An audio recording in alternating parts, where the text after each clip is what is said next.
नमस्कार दर्शक बंधु, बृहत शिव पुराण उपरे आधारित आमर स्वतंत्र कार्यक्रम ओम नमः शिवायर आउ एक नूतन अध्याय को आपण मानकु स्वागत करुछि। वास्तु शास्त्र अनुसार तुलसी गछ बहुत पवित्र होइथाय। एहार पूजा करिले कोटि पुण्य मिलिथाय। आज आमे जानिबा बेल गछ एवं तुलसी एकत्र रहिबा उचित ना नहे। तेबे शिव पुराण अनुसार सही व्यक्ति सहस्र वर्ष पर्यंत बंची थांती। जो व्यक्ति निजर निवास स्थान में तुलसी गछ को रोपण कर सेवा जत्न करिथांती।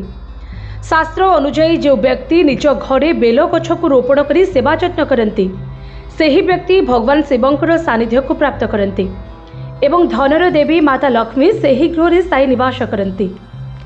ऋग्वेदरे माता लक्ष्मी ठारू बेल गछर उत्पत्ति होइथिला बोली वर्णना कराଯାଇଛି। तेबे बेल गछरे माँ लक्ष्मी निवास करती।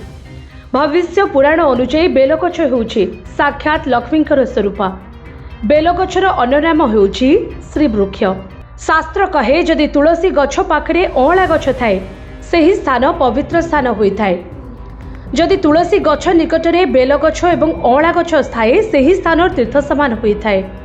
सही स्थान रे भगवान शिव देवी भगवती प्रभु विष्णु को भक्ति भावरे पूजा करिले महापापर नाश होइथाए एवं बहु पुण्य प्राप्त होइथाए।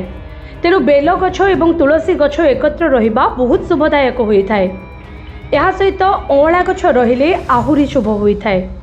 जदि अँला गछ तुलसी गछ बेल गछ एक स्थान रे पाखापाखि थांती तेबे सेही बेल गछर गोटे मात्र पत्र भगवान शिव को अर्पण करिले व्यक्ति दिव्य लोक को प्राप्त होइथाए।